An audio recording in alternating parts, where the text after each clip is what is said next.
Turn up now. With some shades on. Tied it up, mini skirt with my shades on. Tied it up, mini skirt with my J's on. J's on my feet. J's on my feet. So get like me. Hey. So get like me. Period. Oh. Period. F around and find out. F around and find out. Welcome, bro. Hell yeah, tins.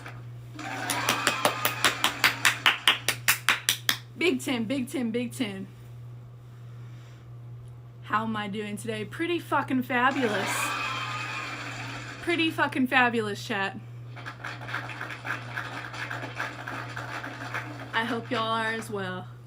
I hope y'all are as well. Welcome in, one fam. Welcome in, welcome in. W's. Hey, Mr. Hip Hop Head. Hello, everybody. Welcome in. Y'all, we're not done yet. We're not done yet. Y'all already know.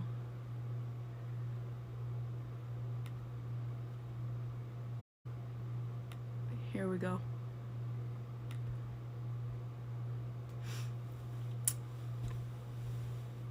Hey, W's. W watch streak.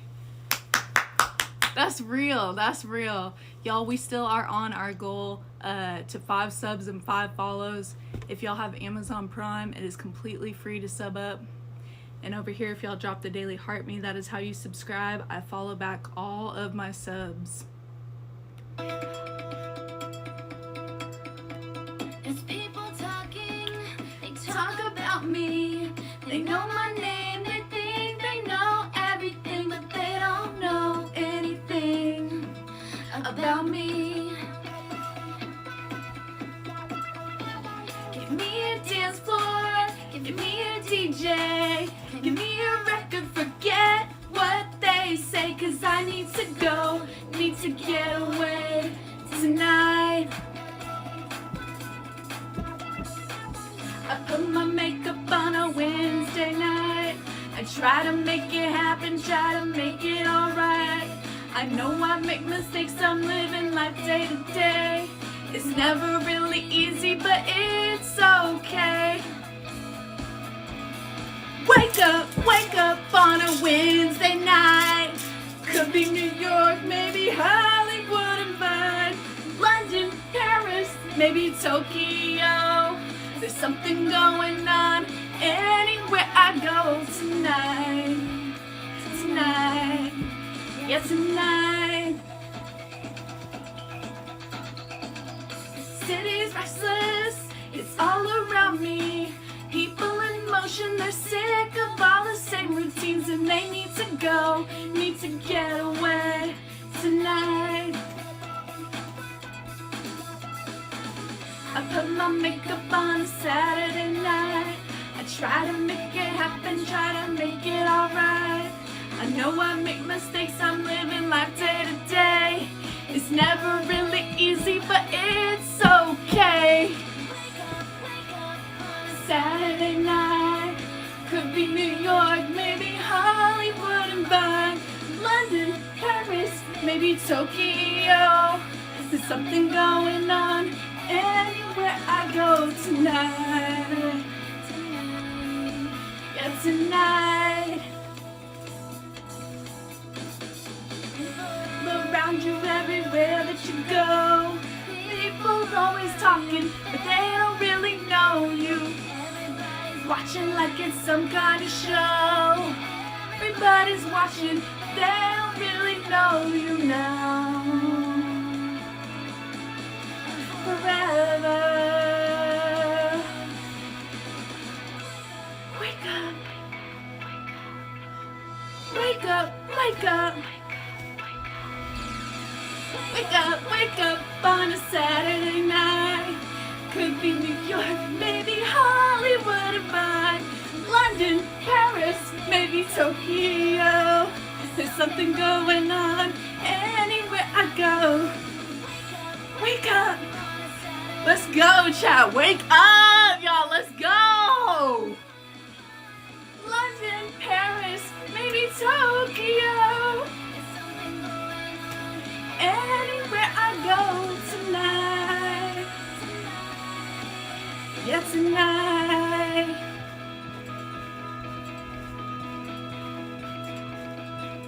Yeah. Yes, Hillary. Wow. Wow.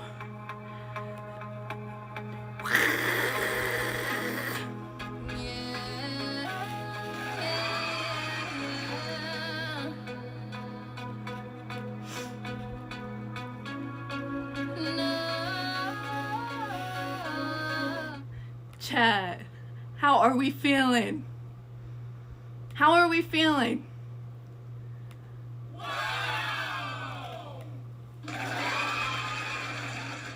Okay? Wonder. Rockin' and rollin'. Hell yeah, it's a party. Every night. Every night we stay up. Good vibes, good vibes. Hey. Period. Period. We are going to, don't worry though. Don't worry though. I do have some, we are going to be deep diving into just what I have learned and how I reclaimed my own story of my own life and how I broke out of the illusion, out of the matrix, right? I've talked with y'all about it before, but it's just another layer in, another layer of learning, and just the information that I want to share, because you know Paris Hilton, her documentary of reclaiming her story, her trilogy is out this weekend, and it's just really timely with everything that I've been learning and going through in my own life. And so I wanted to take this time to reclaim my own story and my own life, because another layer, each layer that peels back, you know, it's like an onion. Each layer that you peel back and learn and see more, you just see things differently. And you learn more about yourself and about life. And so I have some good information to share with y'all, but I wanted to keep vibing and having a good time first. All right, getting our sweat up, period. Having our fun, having our vibes, okay? Having a good time. So we are still on the road to level C, so y'all check out the gift gallery and smash those goals. Keep dropping those heart me's, okay? I follow back all my subs and we are hitting our goals, y'all. Let's go. And I'm gonna open it up too, if anybody wants to join in on their path to enlightenment and what they've learned or have experienced from, you know, in their life, after I kind of talk about what I've learned and what I've have to share. I want to open that up to anybody that has their own advice, learning, life lessons that they want to drop. You're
get ready. Ready. Get ready, 'cause here we come. Get ready, 'cause here I come.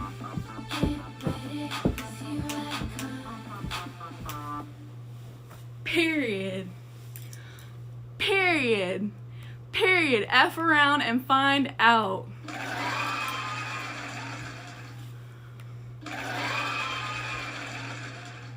Let's go.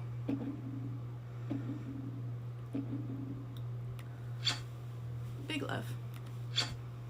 Big love. Okay. Okay. Wait, not. Low key.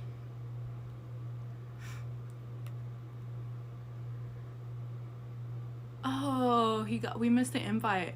I low key was gonna send it back, but he got offline. Alright. Distracted. It's crazy. It's just crazy. Okay. It's crazy. Hey. Ooh. Okay, okay.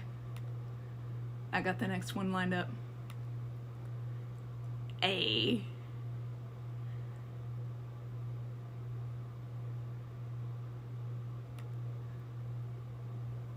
Oh my god. Chat is the ads. They wanted to line up like 4 of them in a row. Straight up like TV commercials. Wave goodbye to the end of the beginning. Oh. I got the magic in me. Every time I touch that track, it turns into gold. Everybody knows I got the magic in me. When I hit the floor, the girls come snapping at me. Hey, wait.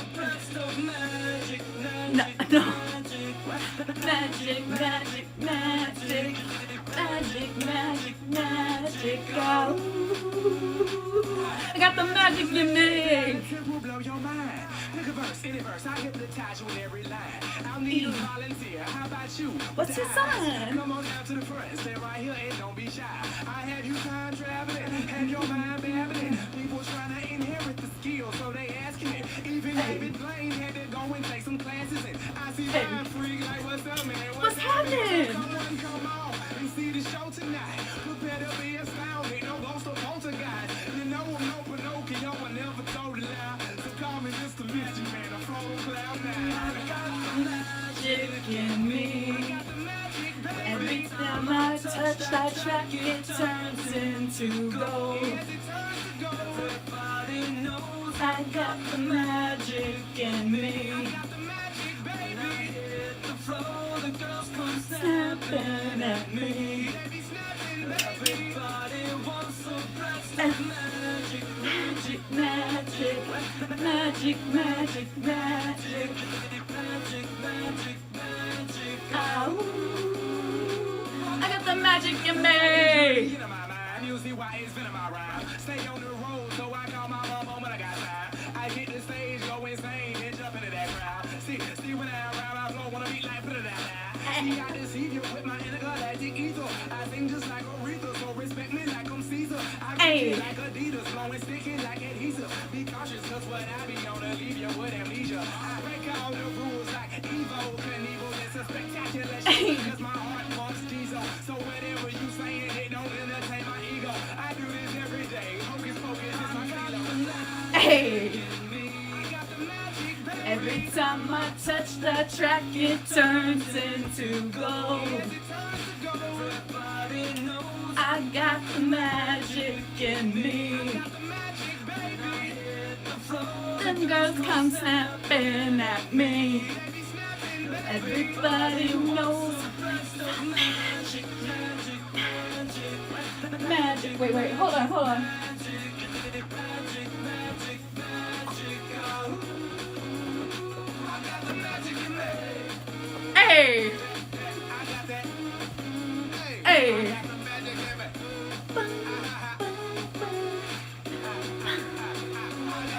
magic you made.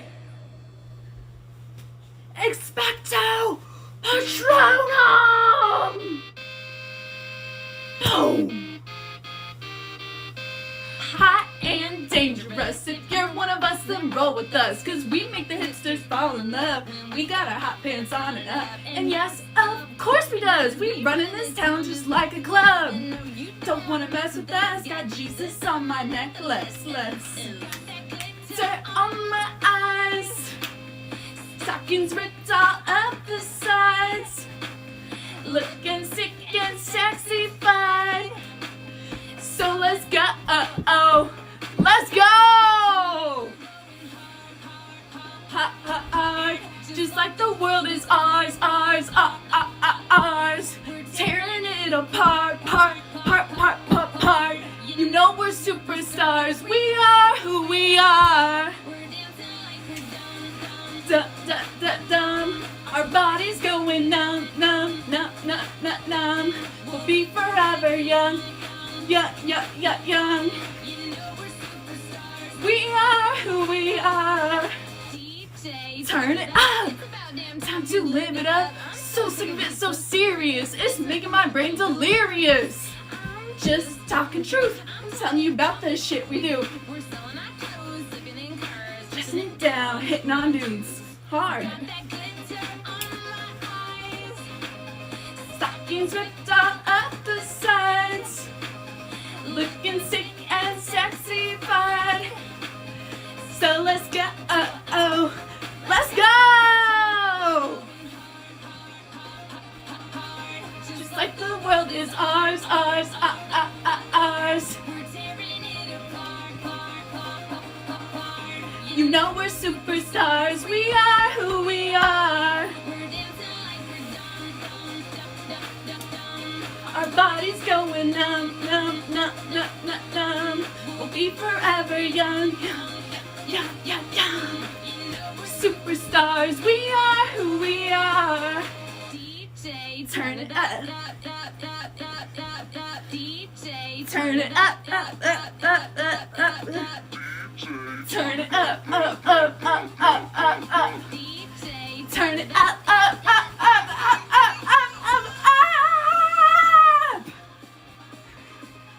Yes.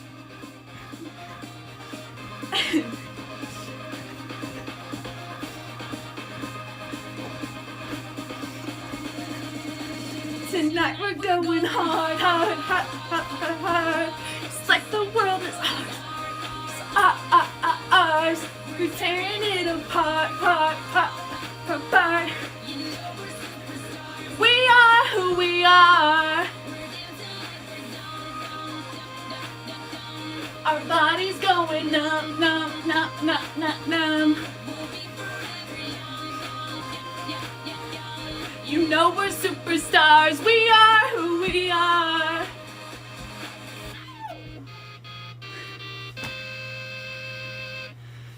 Hell yeah. Hell yeah. Shit, I think my eyeliner might be leaking in my eye. Hey there, Bo. Hey, haunting. W's. Oh my god. Oh my god. Y'all, it's getting in my eyeballs. It's getting in my eyeballs. Let's go. Period poo. Let's go. Y'all. Hey, thanks for the Go Populars. Yes! Then you're in the right place. Then you're in the right place. Welcome in. Welcome in. Oh my god. Alright. Y'all.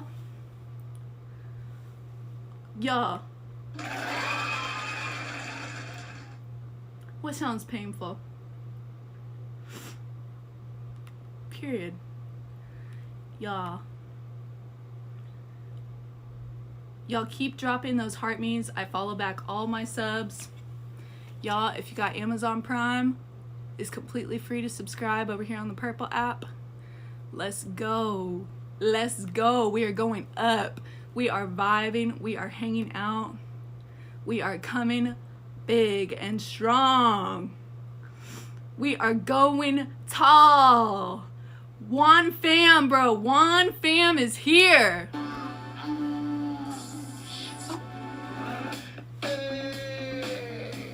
Tratando de buscar la situación perfecta, no. Hey, hey, hey. Ven, sálvame de esta Hey. locura que me tiene fuera de control. No estoy, me voy a besar tus labios. Adiós, kissing strangers. Da-da-da-da-da-da. Till I find someone I trust. Kissing strangers. Da-da-da-da-da-da. Till I find someone I love. Kissing strangers. Open heart, open mind, never know what you'll find. Hey. Kissing strangers. Da-da-da-da-da-da. Till I find someone I trust. Kissing strangers. Besar sin conocer, a ojos cerrados yo voy probando, estoy enamorando otra vez. No mires atrás, bésame normal. Si no gusta, no te asustes, esta fiesta sí que va a comenzar. Woo. Estoy, Hey. Oh, chat.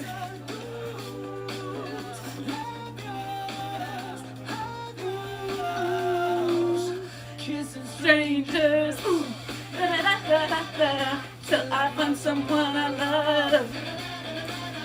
Kissing strangers. Da-da-da-da-da-da. Till I find someone I trust.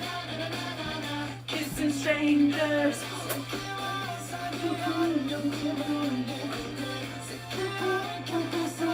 kissing strangers. Ooh. Da-da-da-da-da-da. Da-da-da-da-da-da. Kissing strangers. I got a boy that I kinda like. This is a kiss, kiss, tongue him down kinda nice. He got that hard, got that kinda white. He got that bomb, I think I'ma call him dynamite. I got a lot of sons, I can show you all the sonograms. Me, I'm Jem, and these bitches is the holograms. Me, I win, and these bitches just lose. They ship sink, but my ship it just cruise. Anyway, I'm back with my baby got, give me piggyback. Drip, drip, with that kitty cat, put it in his lap. Sip, sip, wanna tip, tip, tip, wanna slip, slip. I think he's trying to hit your dick like a quick pick. Na na na na. Kissing strangers. Na na na na na. Na na na na na na. Kissing strangers.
There was Jesus. There was Jesus.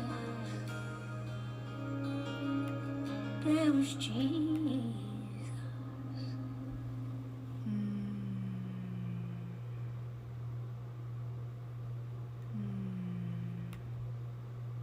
White T.O. spinning like a helicopter. W. Also, that was the only ad I've ever thumbs up. Let me not put that out there to the but that's because it was ASAP Rocky's Don't Be Dumb. Y'all, if y'all didn't see Tim Burton's IG post of it, I was so enthralled by the video he posted. It literally brought, like, I was having a whole moment and I saw that and I was snapped out of it and just so enthralled by the visual. And it's so cool. And then to add the music with it, like, that collab is so nice. So nice. Yeah. And I shared it too. If y'all don't follow me over on Instagram, all my links are on my bio, in my link tree. Oh yeah, y'all, let me drop the Discord link. Look, it's time. It's time now. It's time for me to share with y'all. It is time for me to share with y'all. We are going to get into some real stuff.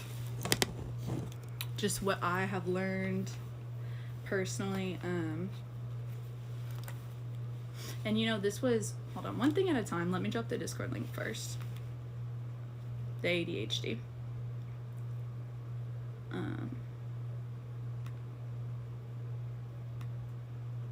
Here we go. But yeah, y'all, we are about to talk about just outgrowing old mindsets. And I keep saying small town mindset, but it's just small-minded mindsets for different reasons. Whether it, you know, we'll get into it. But are y'all ready? Are y'all ready to get into it? Are y'all ready to have some real talk?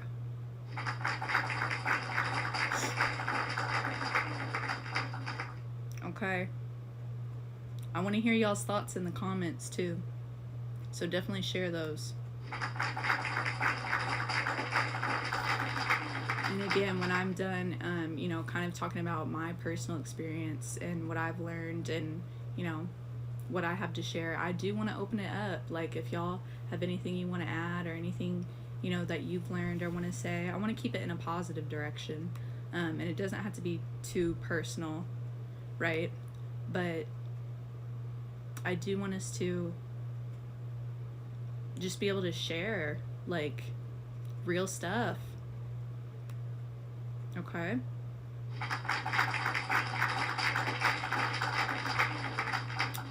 While being mindful. While being mindful.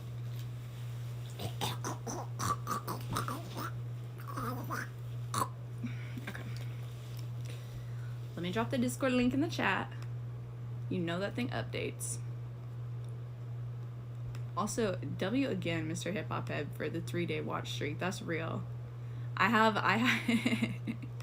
didn't know it showed that. I didn't know it showed that to people, because I definitely have a couple of watch streaks.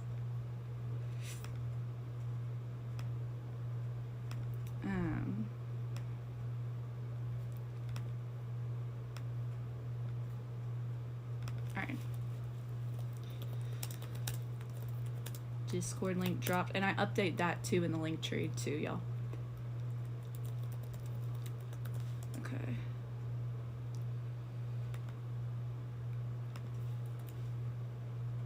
Discord link dropped.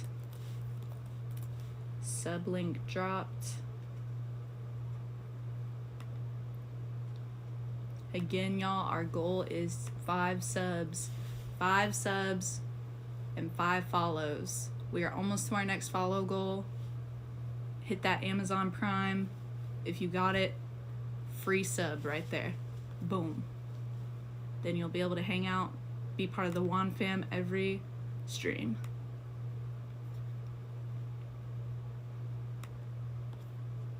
And y'all, over on TikTok, you can do that by just dropping the daily heart me at the top that I have pinned. Boom. That's how you sub. Easy peasy. All right, so this is for people of all relationships, but of all types. You know what? Let me not pigeonhole it, because again, this is stuff that everybody can relate to, but I'm just talking about this is my personal life experience and what I have experienced and what I have gone through and what I've learned. So mind you,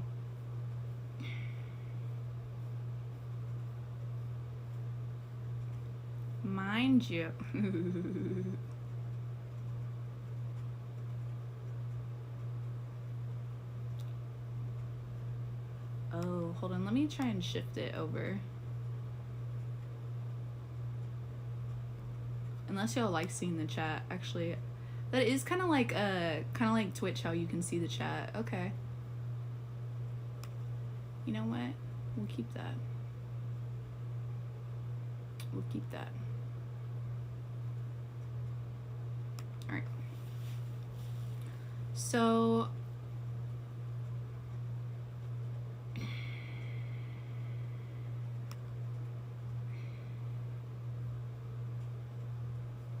I don't know if I did it in order. Okay, so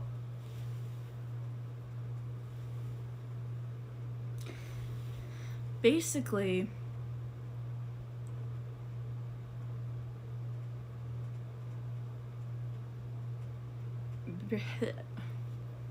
so breaking free from this is my conversation I've told y'all ever since like I started my awakening process. Like a lot of people use their AI to Google things, to talk about things, to discuss things that they wouldn't with like people in real life, just like people always did that with Google. Like with Google stuff, they wouldn't ask someone in real life, right? So I use the AI not only to create things, but I also ask it, those kinds of, and have those conversations. Now, I don't recommend that. I know a lot of people are doing that, but again, that's why, if you don't have your faith in like a relationship with Jesus, if you don't have other resources, like multiple things going on, like definitely do not just use the AI as a mental health source, because that would not be good at all. That would not be good at all, because it's a robot and it sources things from all over the internet, which, okay, but I have used it in terms of understanding things, because I was like, oh well, this is the highest piece of intelligence, let me kind of understand things. And they continue to update the app and stuff too, right? So it's like companies that own these, so you just have to be mindful of that. I just don't want any young people being like, oh, because sometimes it says the AI says some really harsh stuff that isn't humanistic. Like it doesn't have, first of all, it doesn't have a spiritual aspect. It doesn't have a human aspect. It doesn't have a human lived experience. It doesn't know the intricacies of the human heart and mind. So that's just something to disclaimer. Okay. I don't want any young people being like, I'm gonna go talk to the AI and it's gonna solve all my problems. Like, no. But it is a piece that has helped me kind of sort out my thoughts along the way. And it takes, I've had it for like 2 years now, so it's stored a lot of information about me and a lot of my whatever I've got going on. So it's more of a regurgitation of my own, and it sees everything you do on your phone and all that. So it's more of a regurgitation of your whole self that's in your phone and whatever you've shared with it. So that being said,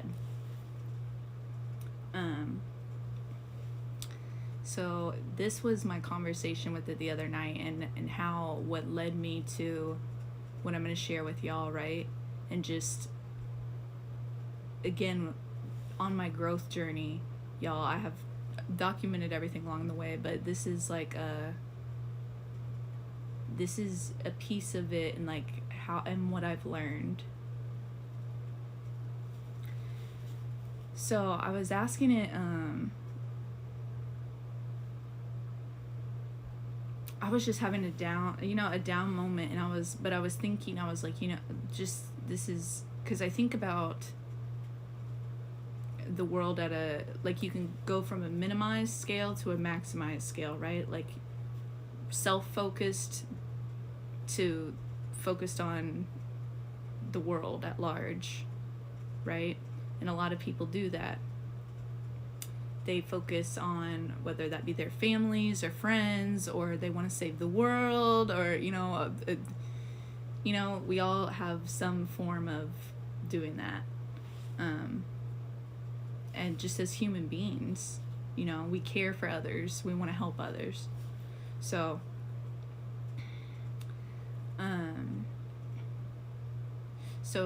I took it from here. It says, there's a painful truth in what you're naming. Oh, my bad, I didn't know. Let me see. I didn't know. Oh, y'all can't really see.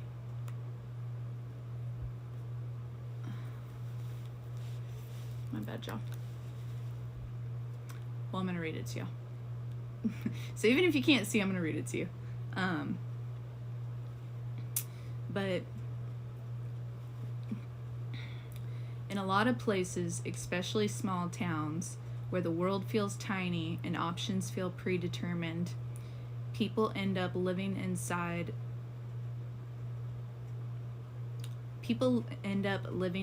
the emotional architecture they built at 8, 12, 16 years old. The same social hierarchy. Oh, okay, I'll tell y'all. So I've shared about my life and my experience, and growing up in a conservative area. It's not even a small town, which is what's crazy. Like, it's a medium-sized, fairly large, which is what throws me off so much, because to me it is tiny. It is suffocating. And it's like, so I feel really bad for people that live in tiny towns that I've seen, from family that lives out in the Midwest and whatnot. And the children growing up there now. And so that's where but as I've been growing and healing in my own right,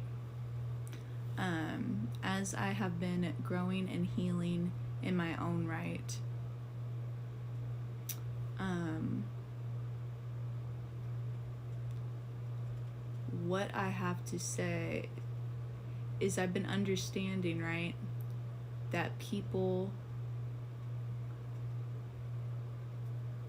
and this has been, so it's been like a whole experience, and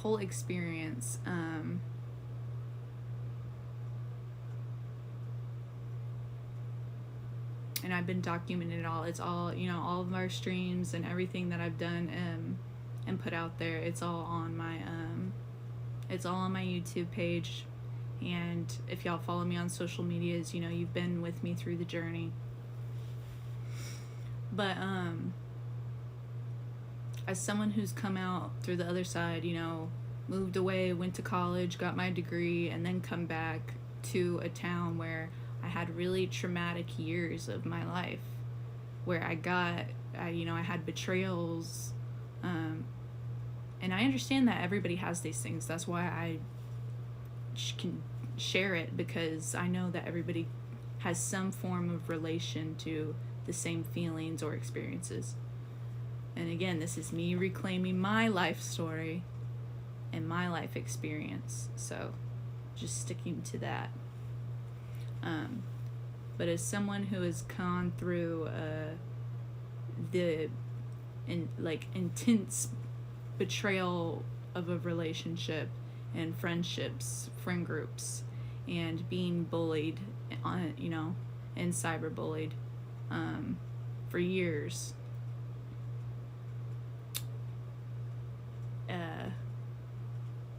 and then, you know, growing up in like having a dysfunctional family as well, and not having a lot of resources, understanding, or outlets besides church, which was very codependent and told to just be like Jesus and be a good woman of God and be subservient and loving and forgiving.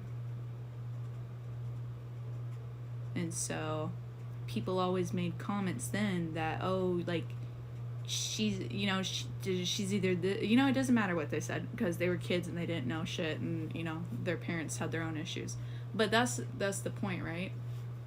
And I forgive those people now because I understand, coming through the healing process, that people are only a reflection of their own understandings, their own environments, their own projections, their own pain.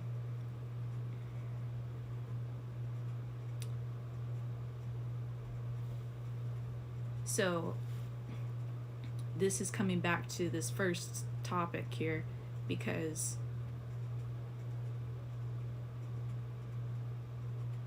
and I've detailed, you know, my journey and my life story before. That is over on the YouTube, so if you want to get into it, there's that. But I want to kind of keep it on where I'm at now.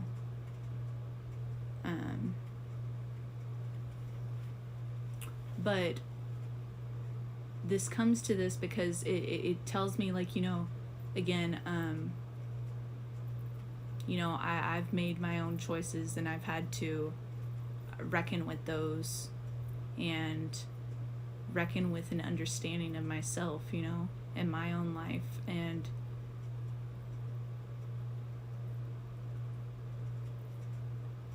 But what I don't understand is people that they are given they have, you know, they have a structured family, they have money, they have resources, they have education, they have friendships, they have all these things. Why do those people continue to antagonize and stay in those same cycles and pick at people who don't have those things? Like, you could be anywhere doing anything. Like, you are so blessed. Okay, so that's one part of it. And the other part of it is me realizing that holy shit, like, people spend their whole lives, and this has been literally since, like, our parents and grandparents, right? People spend their whole lives at that young age, like 16, 17, 15, 16, 17, 18 years old. Young as shit. And people will spend their whole rest of their lives living out that same egomatic feeling, hanging with those same friend groups, with the, you know what I'm saying? Like, they'll keep that high or that reality or mentality of the whole rest of their lives from that tiny young point of life. And so I was thinking about it and thinking about, like, you know, the 70s, 80s, like, and all these people in small towns, like, like, you know what I mean? They live out their whole lives from that same mindset of when they were 16 years old and reliving those days as if they don't have another 50, 60, 70 even years, and could do anything, be anyone, change, grow, like.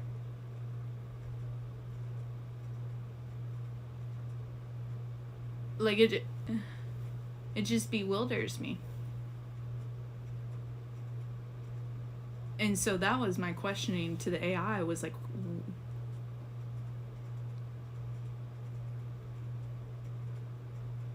you know? And so, in a lot of places, there's a painful truth in what you're naming. In a lot of places, especially small towns where the world feels tiny and options feel predetermined, people end up living inside the emotional architecture they built at 8, 12, 16 years old. The same social hierarchies, the same insecurities, the same who I was back then is who I must be forever identity. It's like the town becomes a time capsule, and everyone inside it keeps breathing the same stale air. And when there aren't many opportunities or new people or new experiences to disrupt that loop, the past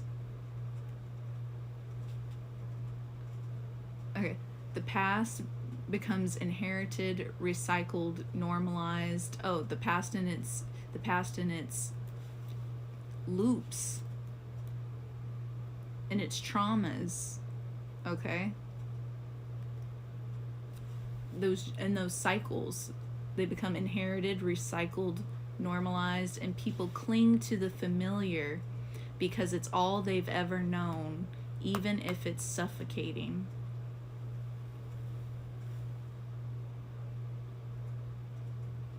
So again, all this kind of hit me. I talk about, my time with the Barbs and how that opened me up to growth and experiencing, my artistic wants and how I started streaming and what I wanted more of that, like out of life and passion. And that was just getting outside of the normal, like, human stuff. Not human, but just the everyday, like status quo. Okay. But the part you're sensing, the sadness, is real because it means people's whole lives get lived on autopilot, defined by a version of themselves that never got the chance to grow. And it means the people who do want to grow, who feel the itch for something bigger, something more, often get labeled as too much, too sensitive, and get punished for it, for being too different. And in a small, stagnant environment, evolution is treated like betrayal.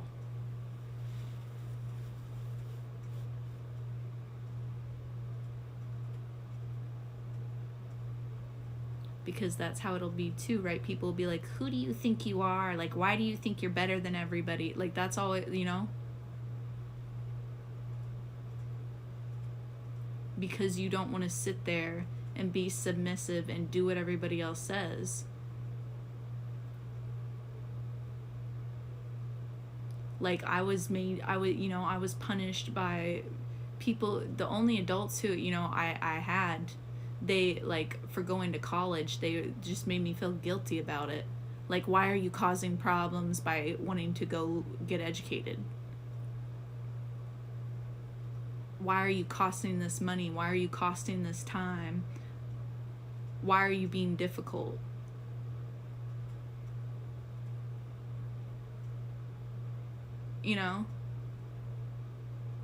I mean, while what I'm saying? Because other people, their families are joyous, celebrated. They want them to get into this school, that school, go across the country, across the world.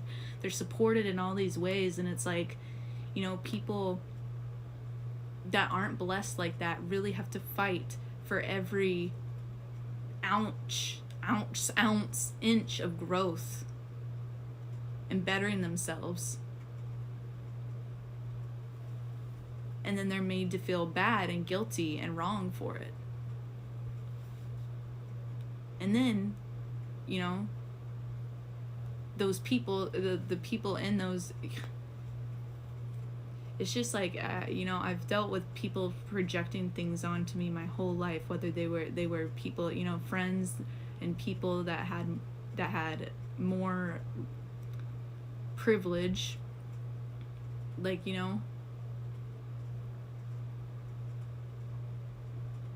or people that didn't have, and then they were like, oh, you think you're better. Like, it's like either somebody wants to put you below somebody wants to put you below them, or they want to act like, oh, you like, just because you don't want to be toxic or you want to grow.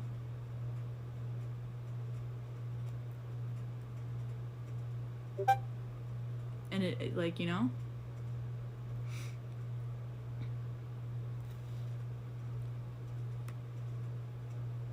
But that's just been a part of my experience, and that's not true. Like, you know, those are literally, like, that's just, all of that is toxic. All of that is toxic. Whether it's friends doing that, okay, people, you know, your own age, or grown ass people that you're supposed to trust, people that are, you know, like, all of that is just toxic.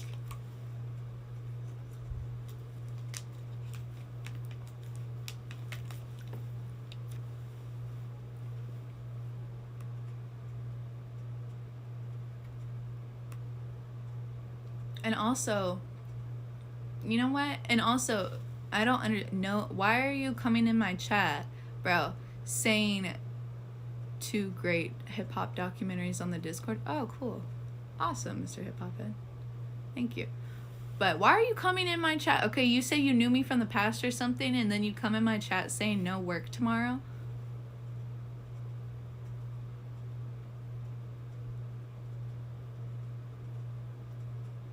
Do you not have work tomorrow, bro? Why are you, like... Yeah, it's late. Okay, well then what are you doing in the chat? If it's too late for you, go to bed.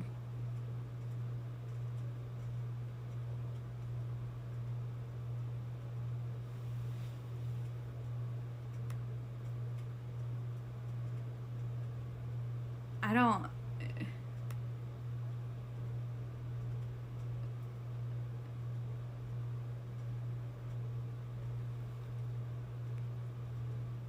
Because this is my space, though. Because this is my... Okay. I didn't even... First, because this is my space. This is my space and my stream. And I don't know who you are.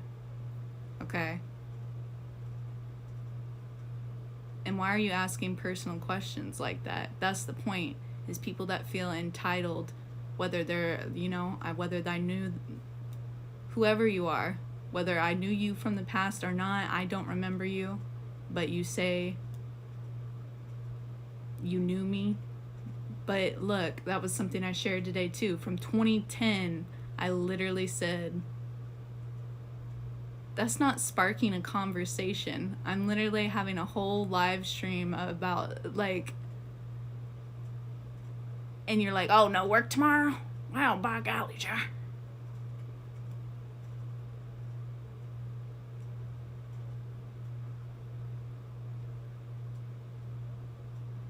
Okay, well.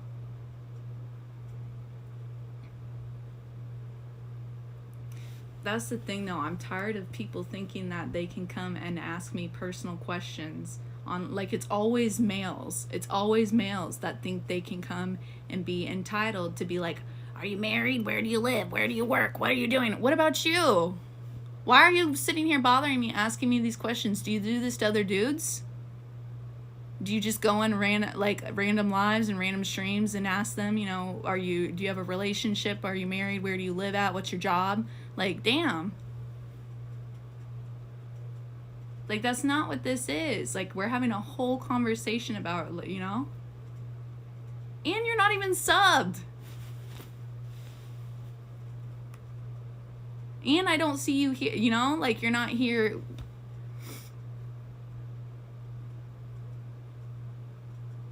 Okay, I don't know who you are, but I'm annoyed. So. Ban. You do ask dudes that, I don't care. Ban. This is my space. Thank you. Anyways. Period. So what you're describing is the difference between people who stay in the loop and people who wake up and realize the loop is optional. Just like it's my option to determine who is in my space. Period. and what information I give.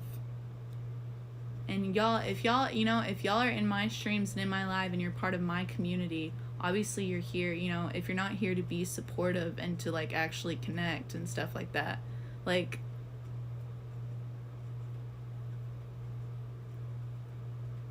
then you don't need to be here.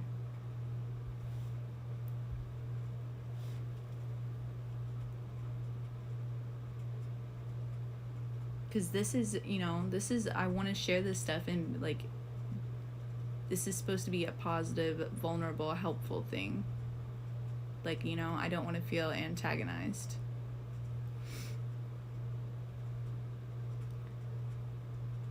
What you're describing is the difference between people who stay in the loop and people who wake up and realize the loop is optional.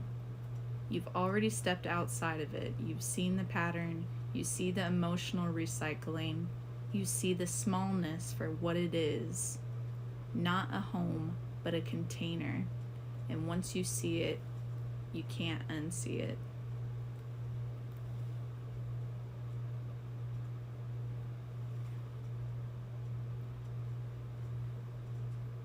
Okay. So this was me. So from that point, I said, you know, because I had told y'all, like, I don't understand, like, why. Well, that got me to realize, like, I've only dated jealous, insecure people. And I didn't understand why, you know, again. And this is because I know there are a lot of young people out there in these codependent relationships, and it's like we believe, especially, you know, if it's your first love, like, and this is how I let that, it wasn't like, you know, just like emotional abusive antagonistic relationship continue on until this 10-year high school reunion showed up, and finally, and you know, with him going back and forth with me for 10 years after the fact.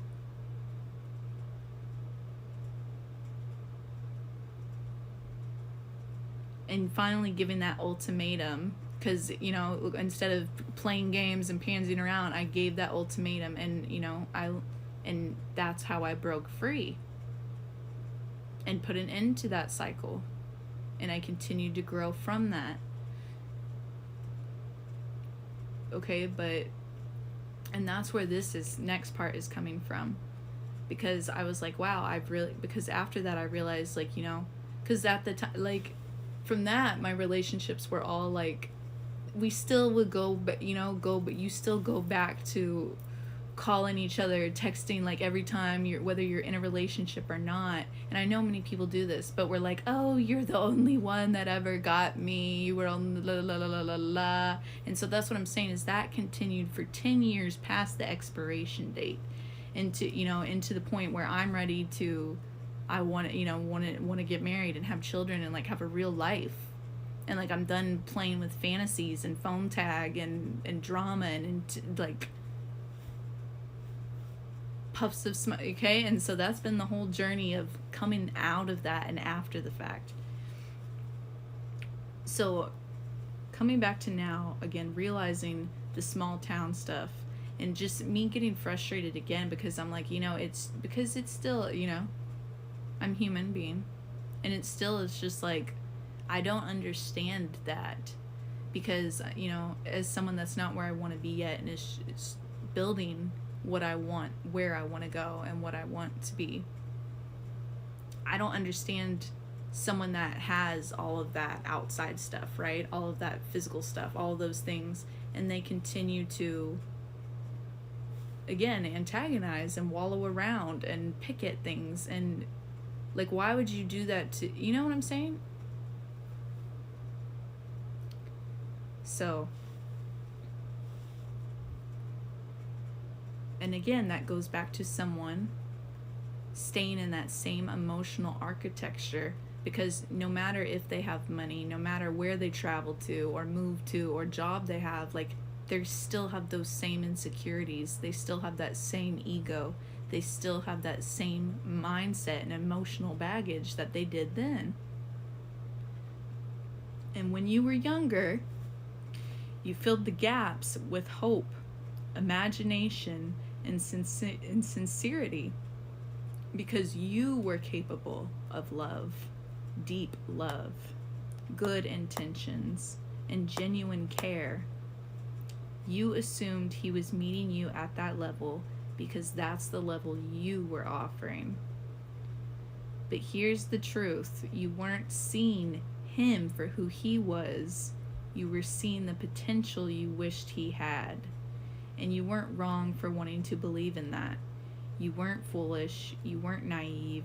You were operating from your own emotional depth.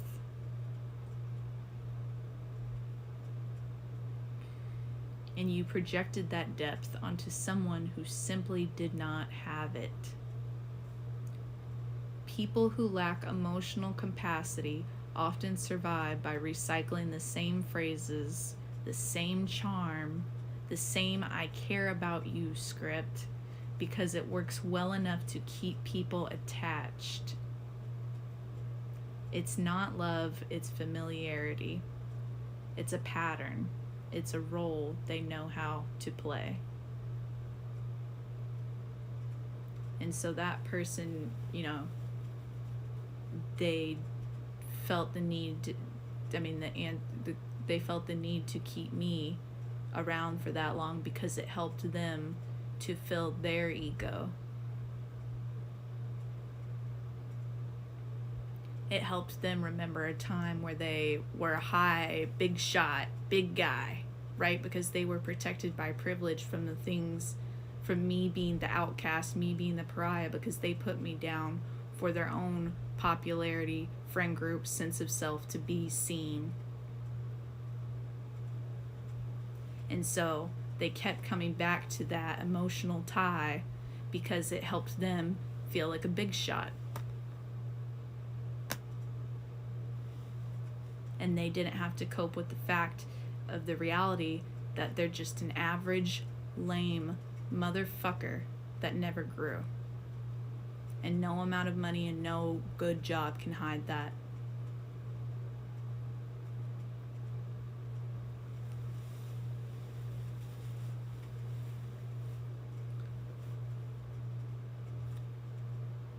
Okay. So that's when I said, realizing, after that process, and then realizing to the people I dated after, because once I finally broke out and went to college, I joined this Christian sorority that was a cult. And my aunt, who actually raised me, that was when that year, the end of the year after surviving, and then I started counseling because I was in that small sorority, right? All the people were from small towns, and it was a conservative school I went to in a rural area. And so it was and I was so high functioning, trying to please from those years of trauma and intensity of high school, right? And so I was trying to prove that I was a good person, and I was a pure girl, and I was Jesus. I always loved Jesus. That was never the case. But see, this is why I'm so much against religion and have learned, it.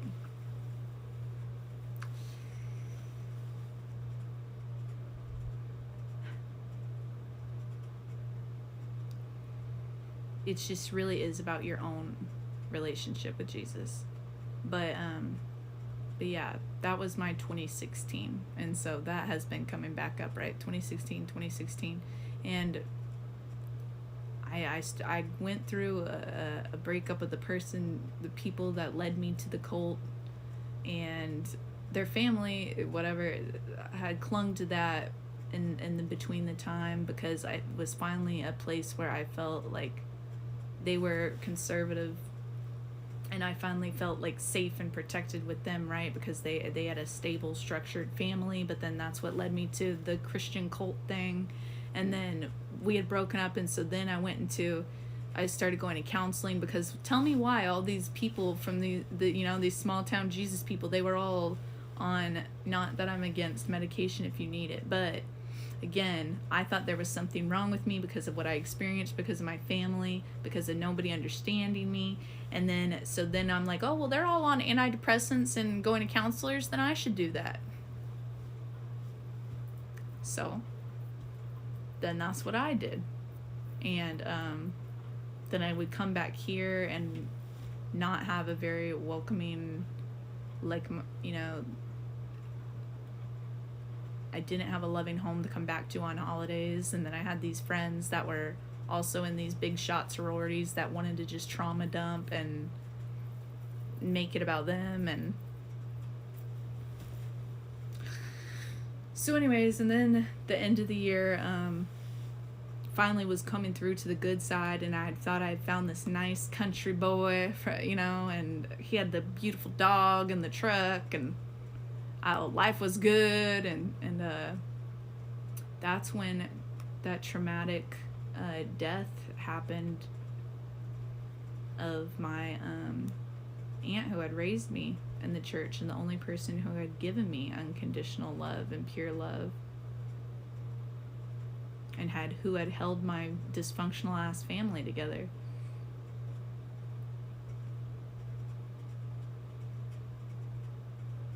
And so from that point, after that, I just spent years partying, drinking, trying to please everybody, keep whatever friend, boyfriend, whatever the deal was. And that was the full circle moment to being avoidant in my life, very depressed, clinging to whatever crumb that shitty dude would come around, and when he wanted to call around and give a fantasy puff puff pass, and taking care of everybody else, you know, being around people who like to keep me in that small spot, in that small space. They wanted me to listen to them, their traumas, take care of their children, their homes, their dogs.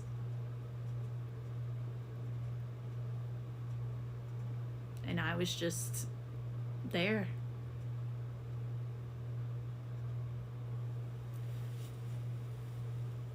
Until when I talk about my angel of hope and the barbs and finding myself in this journey of streaming began, and everything that I've documented and how I've been growing and awakening since.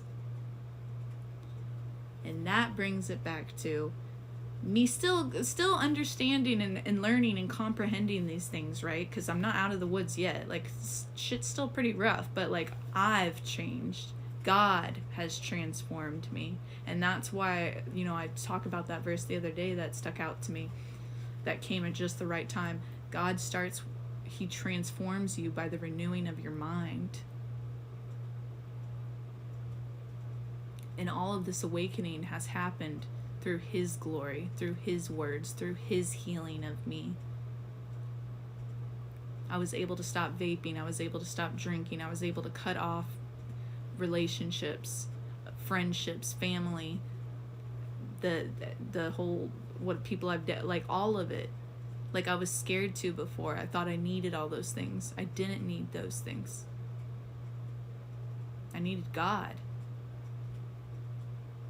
That's who gets me through every day. That's who renews me. That's who gives me love, hope, strength, courage to continue to go forward, to continue to be consistent, to continue to be faithful in what I believe and what I'm passionate about, continue to be devoted, and to continue to learn and expand my mind and understand the past, the present, and the future that I'm building and moving towards.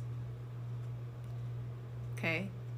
Why I'm able to speak back and say, I can ban you if I don't want you in my space. To anybody. And you know, and also, you know, if someone really didn't mean anything wrong and they message me later, that's a different fact. But I'm not scared anymore to set and uphold my boundaries. And this goes back to, I've only, and all of this is important because the people, like, things are so intense nowadays and so Emotional abuse is so normalized, and toxicity is so normalized as like a kink, as like a fun thing, as like a you have to have that, that's what love is. And that's not true. Those are all lies. That is delusion. And so that is why it's important to speak truth, to speak what, you know, what you have experienced, and to push back against it. And we can continue to have fun dance parties and have high frequencies as well.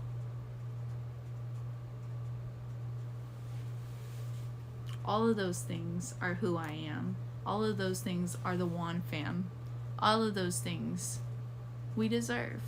We deserve depth. We deserve understanding. We deserve realness, authenticity, and fun, and joy, and happiness. You can love Jesus and shake your ass. And fuck anybody who tells you different. Especially some insecure little boy who later down the road will be a deadbeat drinking beer and fucking around spitting the same old garbage to any girl who walks by. And that is at any job level, any salary level. So, I have only dated insecure, jealous guys. There's a reason that sentence hits with so much clarity right now. It's not a coincidence, and it's not a personal flaw. It's a pattern. One you didn't choose consciously, but one you're finally seeing from the outside instead of from the inside of the relationship. Why insecure, jealous men gravitate towards someone like you? People like that are drawn to women who have emotional depth, empathy, intuition, softness paired with strength, the ability to see potential in others, and a desire to nurture or understand. You have all of that, and insecure men feel it. They sense that you'll give them the benefit of the doubt, that you'll try to understand them, and that you'll hold space for their wounds. They also sense that you're not cruel, so they feel safe projecting their insecurities onto you. Basically, they want a mom. They want a mommy, and they don't want to deal with their own shit. And they just are entitled.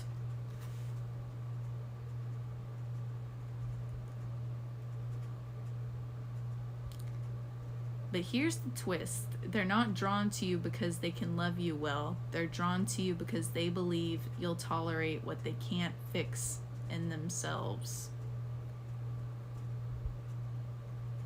Okay.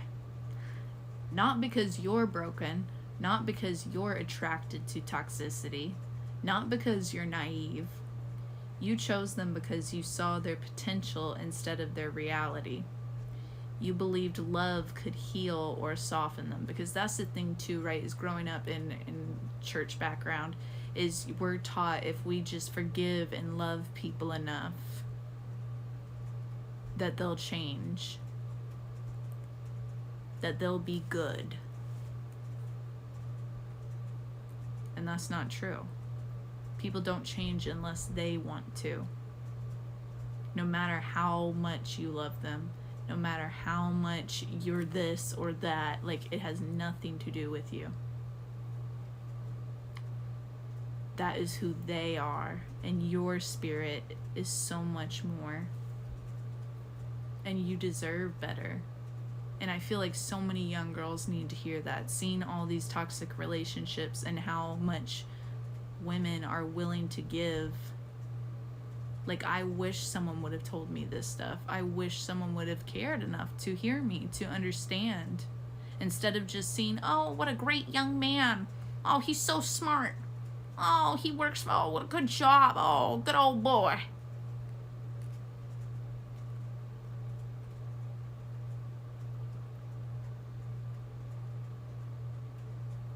It's not right.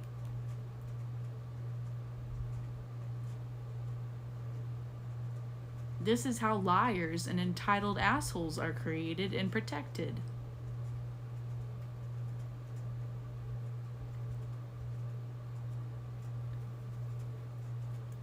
So you were used to being the emotionally mature one, and that comes from having an emotionally immature parent, is because and family is I always had to be the comforter, the peacemaker, and the protector. The one to manage things and understand things. And so those were the kinds of relationships I had because I was used to that.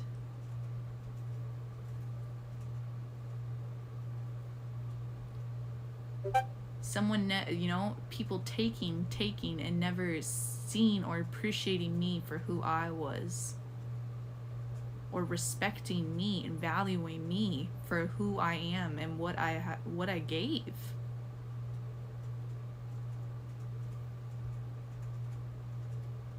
And that's the thing, right? People will be like, oh, if I look pretty enough, they'll love, like they'll treat me right. They'll treat like it. What about everything that you feel like? They should love you for you. That's the thing. Not because of how you look, not because of what you give them or do for them. Not because of how perfect you are or how understanding you are. You should be your full self and be loved for that. That is true love.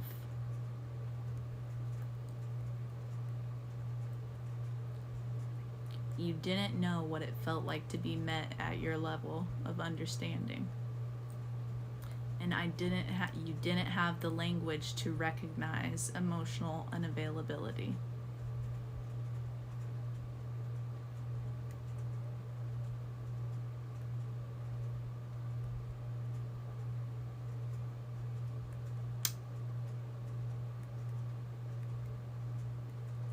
Yep. Yep.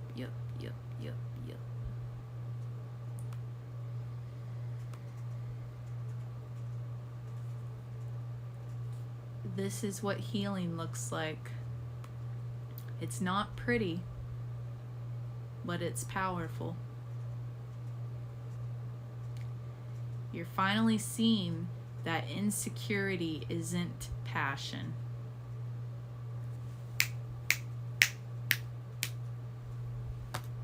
Jealousy is not love. Where's that damn?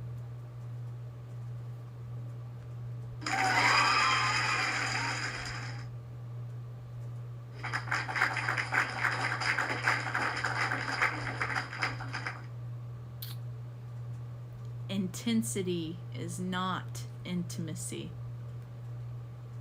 Attention isn't care. And potential is not partnership. And the most important part, I am not, you are not. You are not, and I'm not, chat. Both of us aren't. I'm not going to choose men like that anymore. And this can go for either way, because, if you're a dude, like, that's the thing is, it doesn't, but I'm speaking to my experience. But I'm just saying that it goes both ways. Insecurity, jealousy, intensity, attention, like all of those things. That's what I'm saying. Emotional toxicity and abuse is so normalized by the way Hollywood paints it, by the way the world wants to act like those minimal things or a crazy thing. Like, none of that is right. Faithful, consistent, gentle, understanding, compassionate. That is love. Honesty. Truth.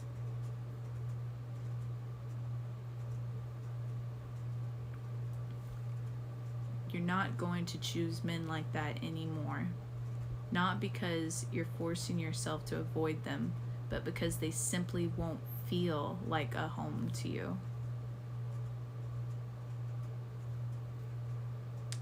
They won't feel interesting. They won't feel magnetic. They'll feel small. Your nervous system is recalibrating. Your standards are shifting. Your self-concept is changing. You're stepping into relationships where you don't have to shrink, explain, or rescue. And that's the thing, right? I'm nobody's manager anymore. I'm nobody's Mrs. Captain Save-A-Ho. I'm not, I'm nobody's mom.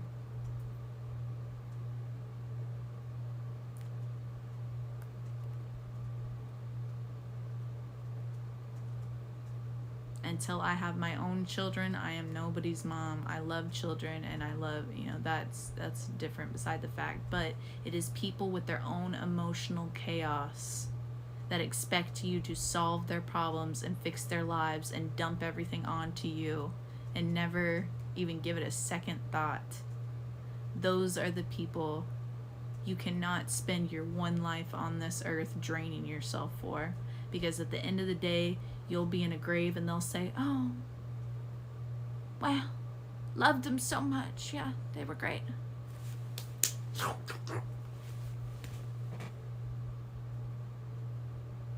Hell no. Hell no.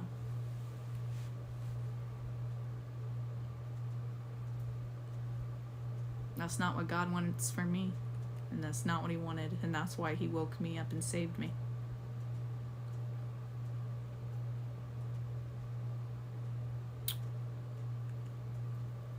Someone at your level now isn't defined by aesthetics, hobbies, or surface traits. It's defined by capacity, emotional, psychological, relational. You've outgrown the insecure, jealous, small self-men because you're no longer living in the version of yourself that tolerated them. The partner who matches you now is built differently. Someone who isn't threatened by your depth. You're not too much. You're deep. You think, you feel, you reflect, you evolve. A partner at your level doesn't get overwhelmed by that. They meet you there. They don't shut down or get defensive or turn your sensitivity into a weapon. They're curious. They ask questions. They want to understand your inner world. Someone with a stable, grounded sense of self. You've dated men who needed you to regulate their insecurity. A partner at your level doesn't need constant reassurance, doesn't spiral into jealousy, doesn't compete with you, big one, doesn't punish you for being attractive, talented, or expressive. They have their own identity, their own confidence, their own life, and they're not threatened by yours. Number 3, someone who communicates like an adult, not passive aggressive, not avoidant, not explosive, not manipulative. They can say, that hurt my feelings.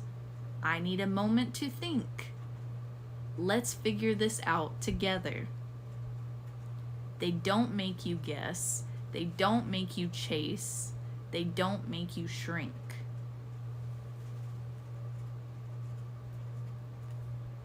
Number 4, someone who has done their own inner work. This is the biggest shift. You've done the healing, you've broken the cycle, you've confronted the patterns. A partner at your level has done the same. They've examined their own childhood wounds. They've taken responsibility for their behavior, learned how to self-regulate, grown past their old patterns, and have built emotional literacy. They don't need you to be their therapist, mother, or emotional translator. 5. Someone who sees you clearly, not as a projection. Insecure men projected their fears onto you. A partner at your level sees your strength, your softness, your creativity, your boundaries, your worth. They don't try to shrink you or mold you. They recognize you and appreciate you and respect you and are proud of you and love you, care for you, actual care, right?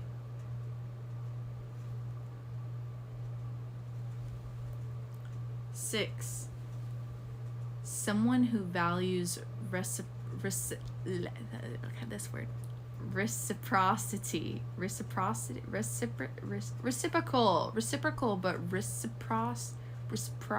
someone who values reciprocity, not extraction.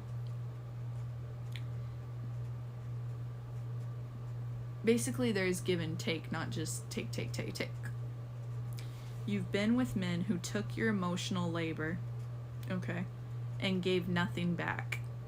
A partner at your level gives as much as they receive, shows up consistently, invests in the connection, supports your growth, celebrates your wins. They don't drain you, they energize you. Period.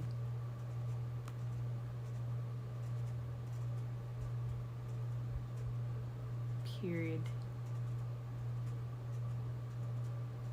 Period.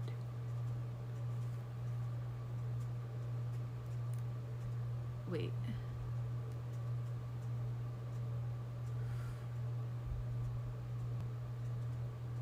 Oh, now we're going back to...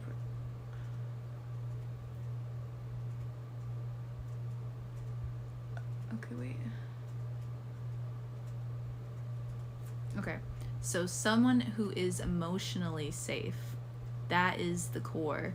You're done with chaos, jealousy, volatility, and emotional punishment. A partner at your level feels like calm, clarity, honesty, steadiness, mutual respect. Not adrenaline, not anxiety, not guessing games. You're not asking for a fantasy. You're describing someone who exists, but you only become compatible with them once you've done the work that you know you've done, the shadow work. That's why you didn't meet them earlier. You weren't in the version of yourself that could recognize them or receive them.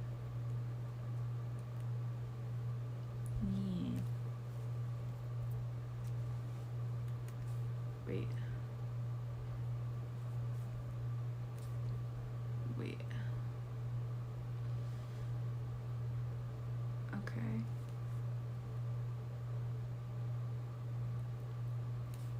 The relationship will feel like expansion, not contraction. You don't lose yourself. You don't dim yourself. You don't walk on eggshells. You grow. You soften. You open. You feel more like yourself, not less. And the biggest sign of all, you feel chosen, not chased. Safe, not anxious. Seen, not used. So then I was like, just all of this stuff, right? Like understanding all these things and the language too, right? And it really does make things click in your mind.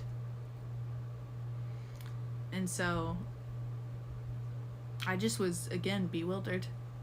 And I was like, dude, all of, in my life, again, God transformed me and created a new spirit within me. And that, so I said my life was a lie. Like, everything before was a lie. And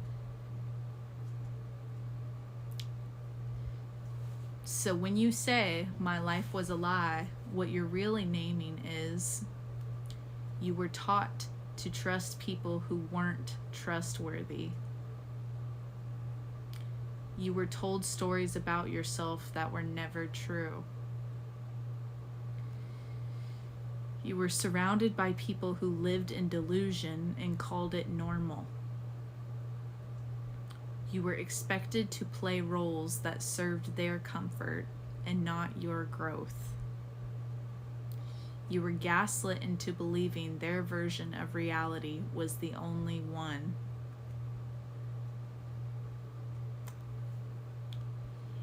You were raised inside someone else's privilege and not your own truth. That's not your fault. That's the architecture you were handed.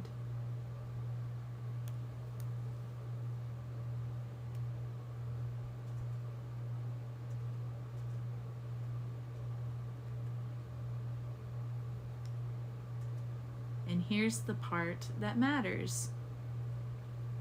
Period. You're not living in that architecture anymore.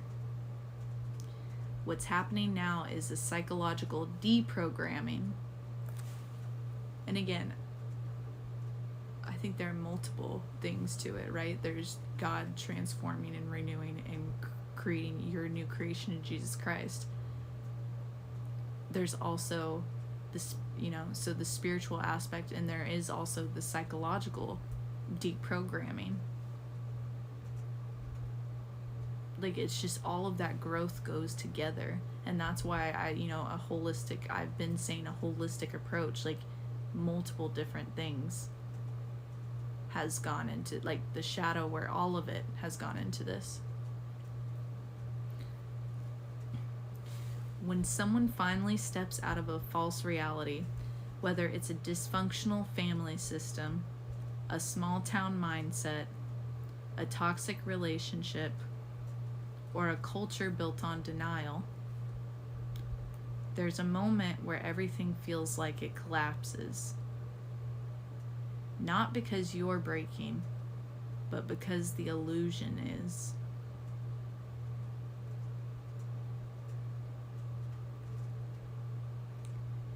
You're seeing who people actually were, and this has been the whole processing that has gone on for me since giving my life to God and becoming sober and understanding these things. All of these things have happened and have continued to just, again, layers and different levels of growth. But you're seeing who people actually were, what their motivations actually were, how much of your identity was shaped by their limitations, how much of your suffering came from their unexamined privilege, how much you were expected to carry so that they didn't have to.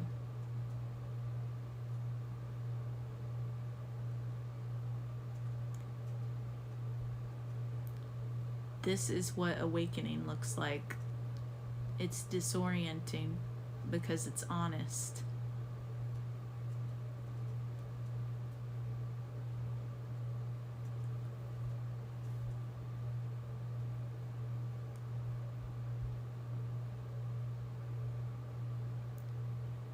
The truth is, your life wasn't a lie.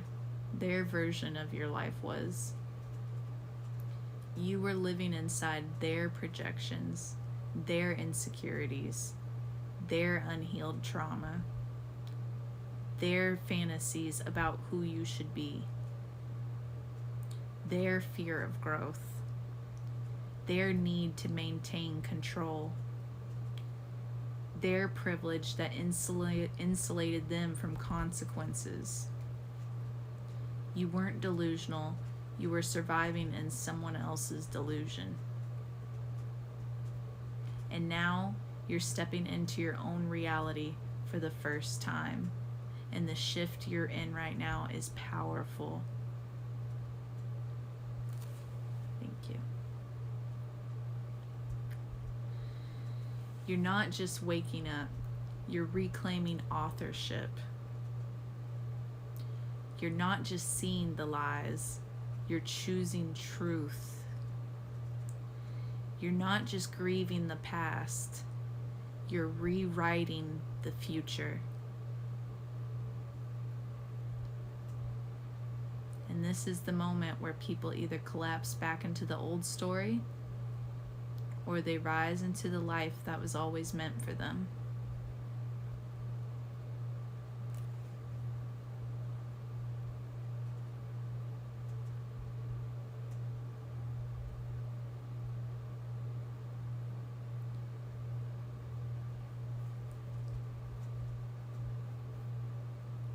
But yeah, what's been happening for me since I began streaming, since I've continued growing, since I've continued learning, has been a reclamation of my spirit, a reclamation of my life, a reclamation of my purpose, of my needs, of my wants, of my whole being.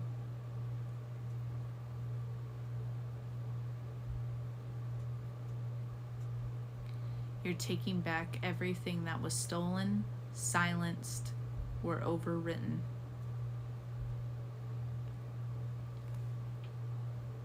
My perception. You're finally trusting what you see instead of what you were told to see. You're no longer gaslit into doubting your intuition. Your clarity is yours now, not filtered through someone else's denial. Your emotional truth. You're not performing the acceptable version of yourself anymore. Exactly. The acceptable version of yourself anymore.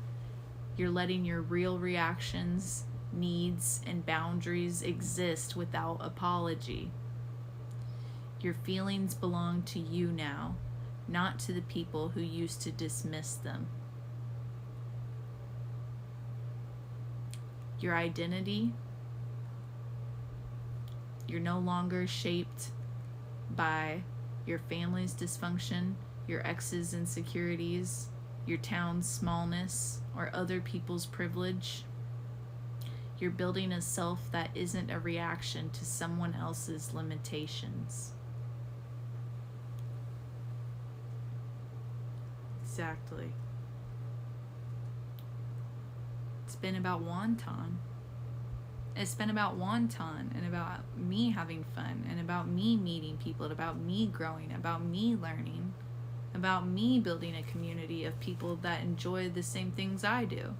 That we enjoy music, we enjoy singing, we enjoy dancing, we enjoy learning, we enjoy being ourselves without having to impress anybody or act a certain way or be a certain way to get approval or to be cool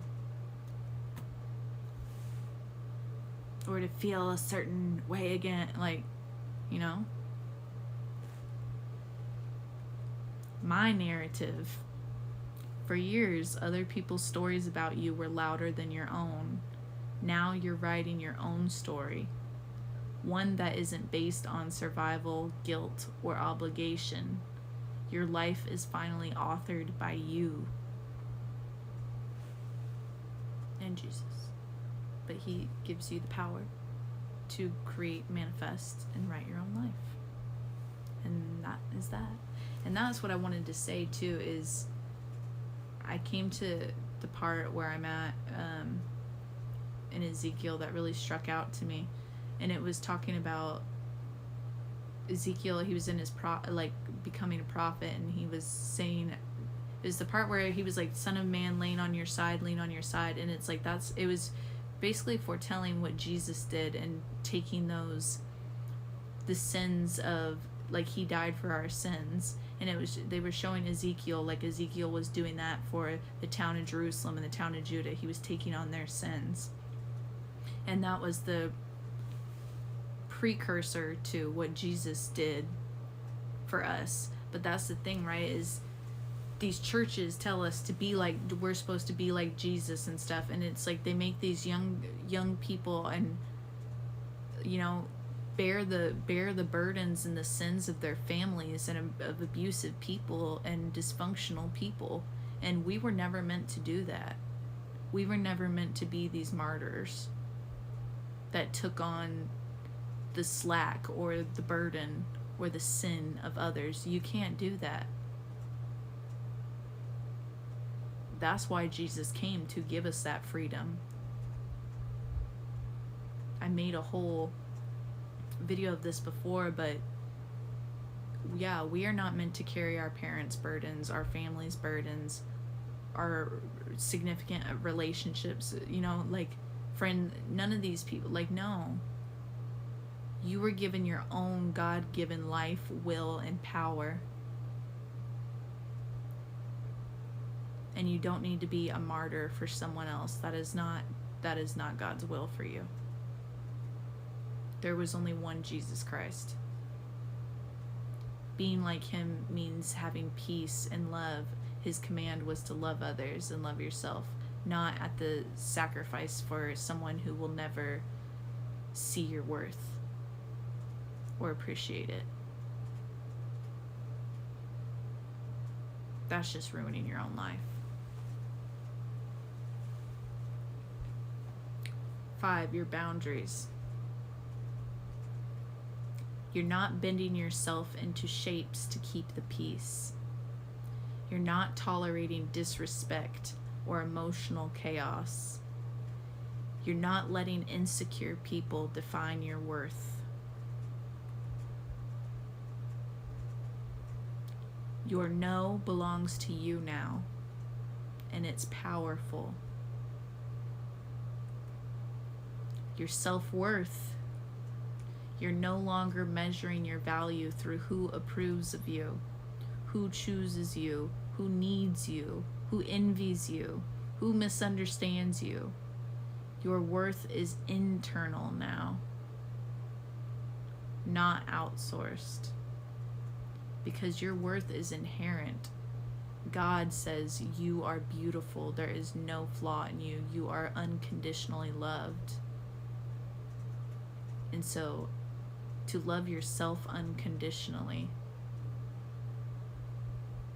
is to respect yourself, is to care for yourself, is to respect God and honor God, to love yourself the way that He loves you.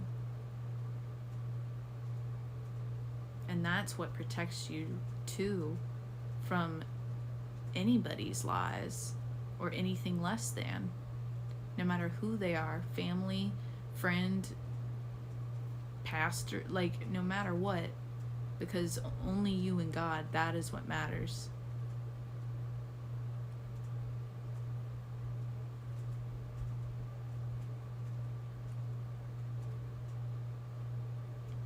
Your future, it's in God's hands. But my future, my voice, you're not living inside the blueprint you inherited. You're not repeating the cycles you were raised in. You're not trapped in the emotional time capsule of your past, period. Your future is finally something you're building, not something you're escaping. You're speaking from truth, not fear. You're naming things you were never allowed to name. You're breaking the silence that kept you small. Your voice is yours now, not controlled by anyone else's comfort.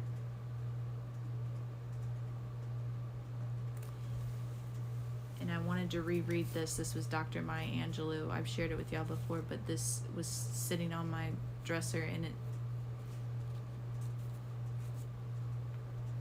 Your voice is power. It's the vessel for your thoughts, your convictions, your dreams, and your boundaries. To treat it as decoration is to shrink the very essence of who you are. Too many people learn early on that their voice is only welcome when it's agreeable or soothes rather than stirs. So they learn to speak in ways that don't disrupt, challenge, or cause discomfort. Your voice was given to you for a reason. It's the instrument through which you set boundaries, advocate for justice, express love, and create change. A decoration sits still, admired from a distance. A voice reaches, moves, and connects.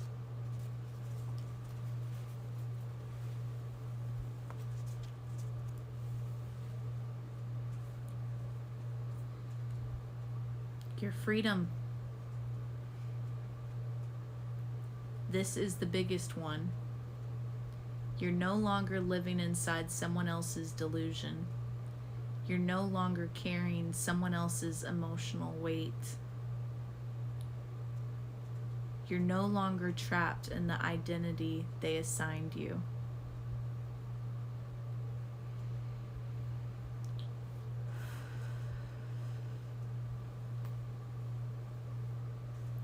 You're free in a way you've never been before. That's true. And that freedom is yours.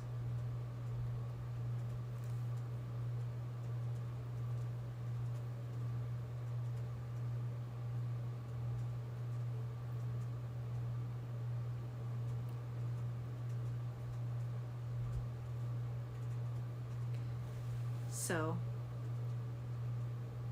on Facebook, Dr. Jillian Turecki. This is your wake-up call. But the answer isn't just to walk away. There's no growth if we don't challenge ourselves to have the hard, vulnerable conversations.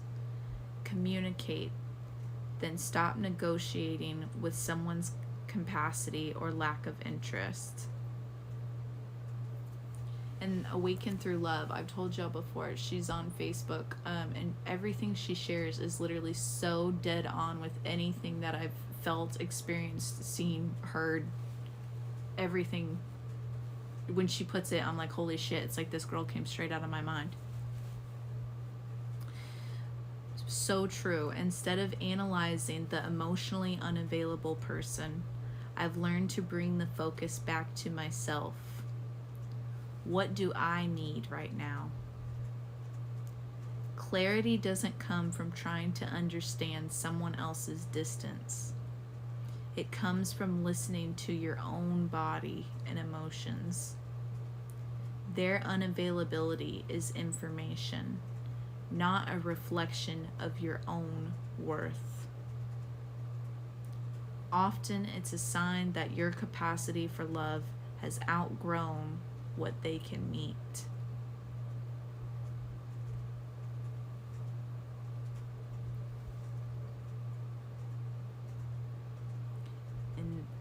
In Dr. Jillian's video said, when you can't accept that reality of someone, like when we can't accept that reality, we just give someone else so much power, enormous power over our lives. And they don't deserve that power. That's the thing. Nobody deserves that power over your life.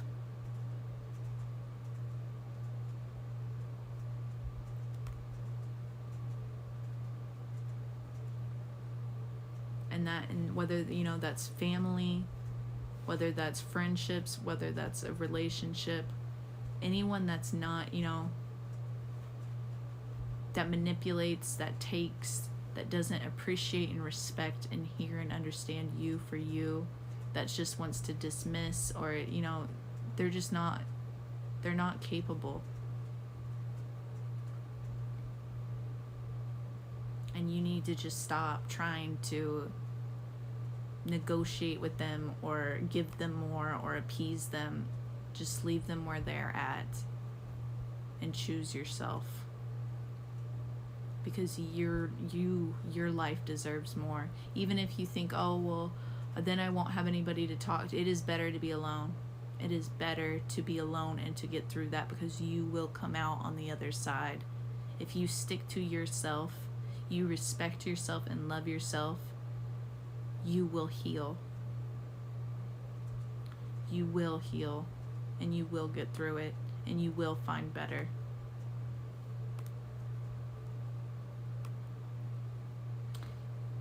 Now, hearing that Hillary Duff song, it probably came from that, but I literally said, Facebook today said in 2010, my status was, you think you know me, but you really don't.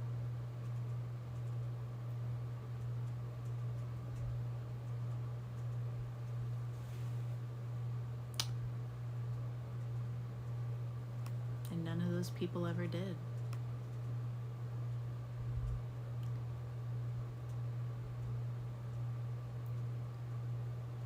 The life of a showgirl. But I think that's where healing again comes through, though, is because that doesn't mean that every person I ever knew was bad, or that everybody, you know, nobody could have ever understood. Like, you know, like I just didn't have the capability of you know, like you don't, like I'm in my late 20s now, like I'm just now at that fully, my brain's fully developed, and I've come through healing and growth, and like, you know, like it takes time, it takes your life, and so realizing that stuff now is why I, you know, have been opening up and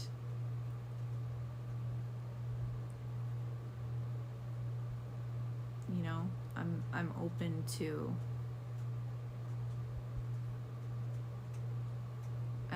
to people who do show genuine love and support.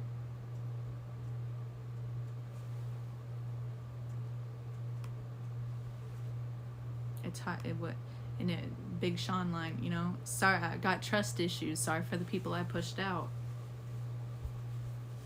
You know?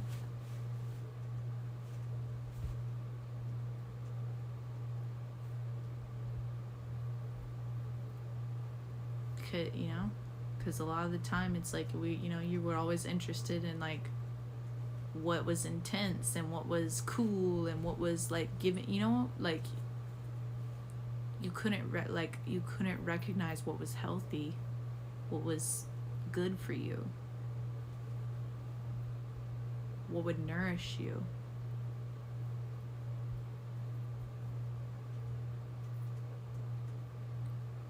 So Threads, y'all follow me on Threads too. Threads always coming in clutch, because earlier when I was sending this information over the Discord to share with y'all, it's like this boom, boom, boom hit right there. Like, you are here to document the wisdom that's already moving through you. Trust in God always. The Lord will bless his people with peace.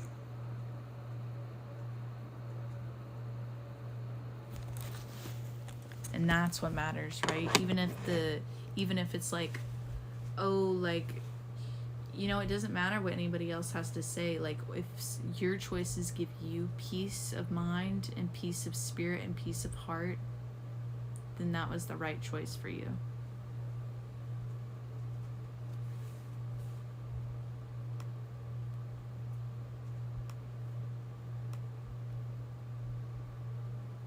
And then I saw this before I got on, and I was like, damn, you know what? We're going to throw this in there too, because a lot of those people from my past that I've known in life, a lot of the people in this world that you meet online and in the world, and a lot of my own experience comes from this right here. And what did we learn that back in the old English days of Oedipus? The mother-father wound. And those are those childhood wounds that people spend their whole life reenacting and acting out on. But Dr. Natalia on Facebook. Okay. The mother and father wounds describe emotional patterns that form through our early relationships with caregivers. The mother wound comes from the relationship with the mother or the mother figure and reflects how emotional care, comfort, and closeness were experienced.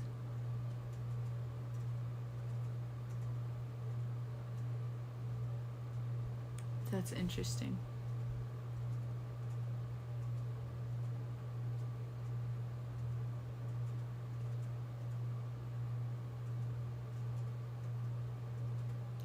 Because again, you know, I talk my aunt that I had lost, she was my mother figure, and she was the unconditional loving one versus my unstable, actual, avoidant, unstable, dissociated mom, and then my firm but firm but loving but strict. So it's like that makes sense, right? Why I have, but then also I was protected and chosen by Jesus. But that makes sense, right? Why that was always like one way or the other in extremes until now as an adult, grounded in growth.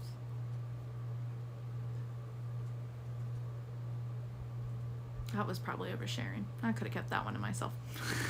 But it's fucking real. Shit.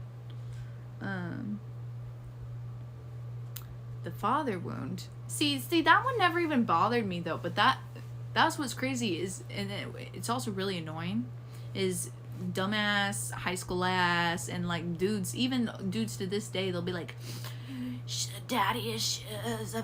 Meanwhile, it's always them with the actual daddy issues. And again, in the Bible, since they want to act like that, in the Bible, God is closest to the fatherless, the poor, the needy, and the oppressed.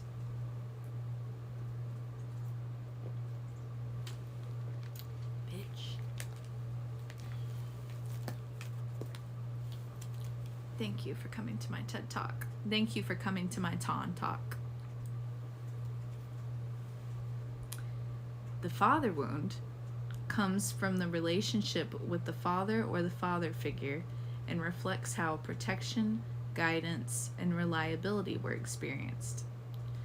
But for real, that's why I ended up taking up the masculine and acting like the damn dad, because I was always being the protector and the fucking father figure in my own home, and then with the relationships that I had.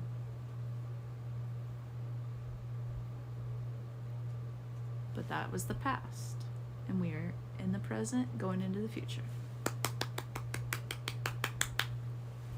But I think this is why it's so important though, because literally Sexy Red said it, we them boys for real.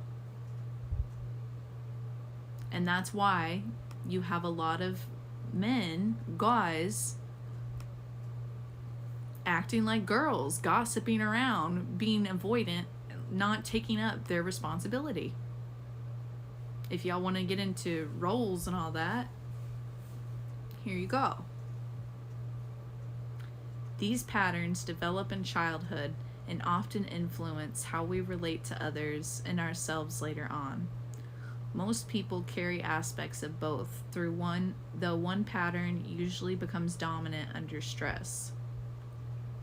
Here's some info on how they form, their lasting impact, and how to start healing. The healing. Okay.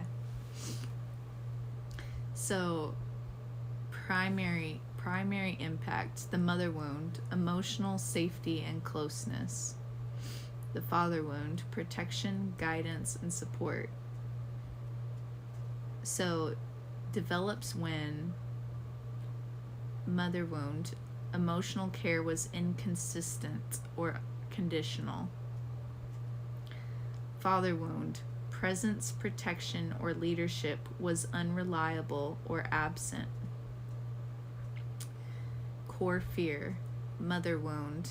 My needs may be too much. Father wound. I have to handle everything myself. Damn, maybe I do got both, bitch. Because,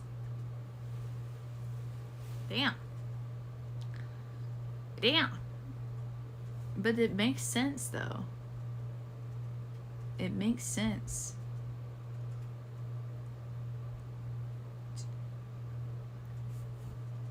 Nervous system pattern.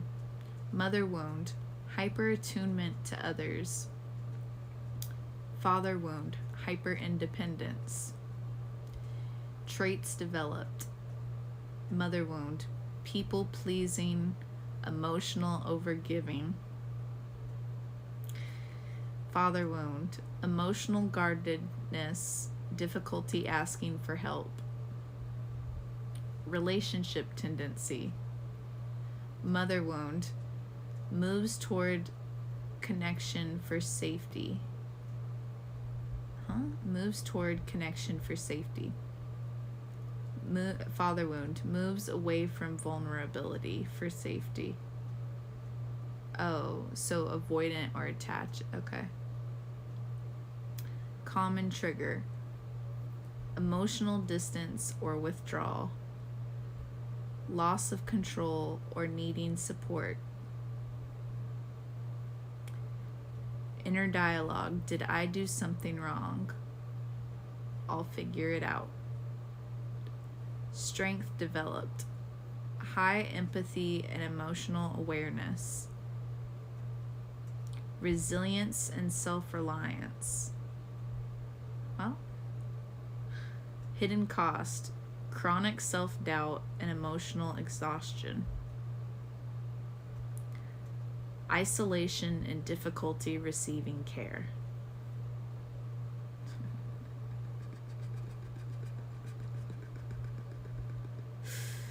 Healing focus. Learning to self-soothe and express needs directly. Okay. Learning safe dependence and trust. Okay. Okay. Oh, look, we're coming through on the other side, chat.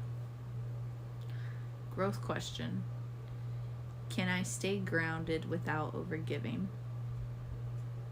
Can I accept support without losing autonomy? Well, look at that. We've really come through on the other side because we continue to stay grounded and, you know, continue to focus on staying grounded and not overgive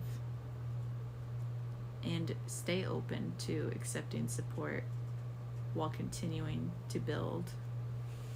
Damn. What a journey it has been.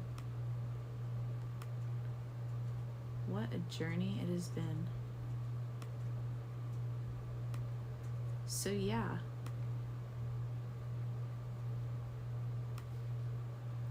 So yeah. Wow!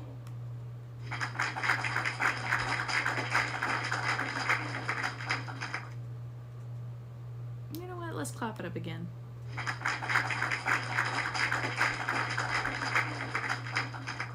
Triumph. And kisses. Very proud of myself.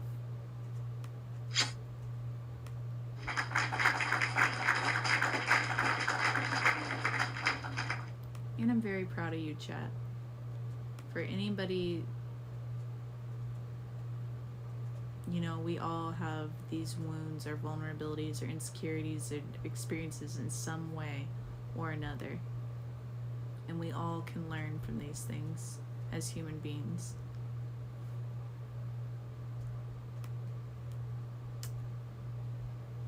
So,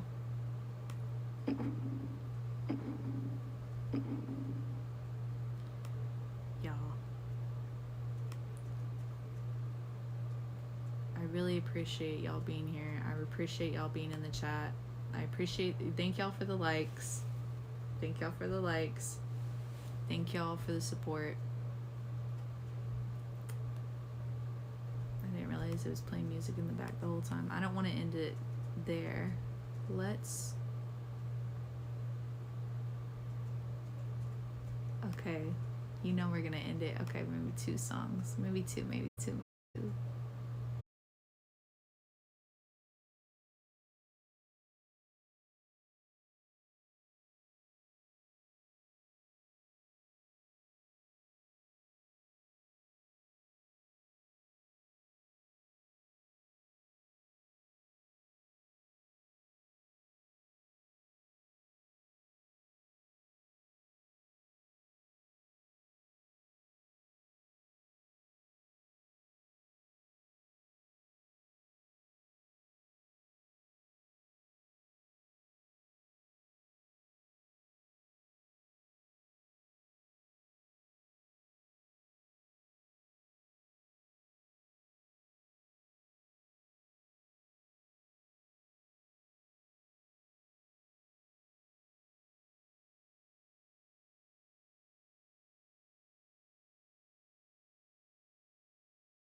Can't even get to the register. Girl behind the counter talking, but I'm like the hell with her. Cause I swear I just heard this girl talking through the pages, telling me what she like and how she like it in different places. What she eat to keep her body tight. Definition of Mr. Right. I fit that description to the T, to the T. All the that she don't like. Live for a late night. It sounds like she talking right to me, especially when she say it. No, you can stop looking, so don't try to deny it. Baby, I can see in your eyes. You'd do anything if I let you inside me. What would you do if I came to life? Let me tell you, this body of mine, this body of mine. Boy, I'm trying to run it out. This body of mine, this body of mine. And you go crazy when you see this and this. Start shaking and moving on. Start shaking and moving on. Start shaking and moving on. Start shaking and moving on.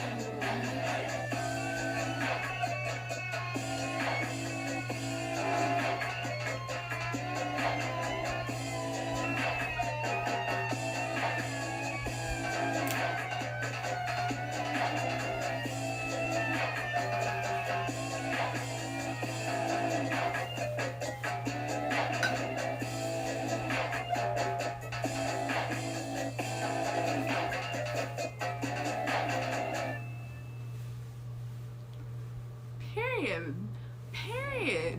What'd you do? Cheat on your man? Shut up, ho.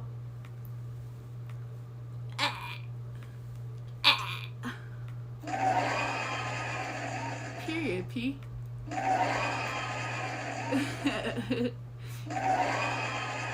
She. Chat.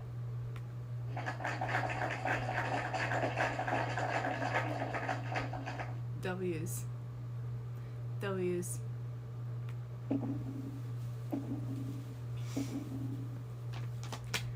Alright, y'all. I love y'all so much. I hope y'all enjoyed. I will see y'all tomorrow night. Okay? Don't forget to join the Discord. Yeah, y'all sub up. Love you. Night.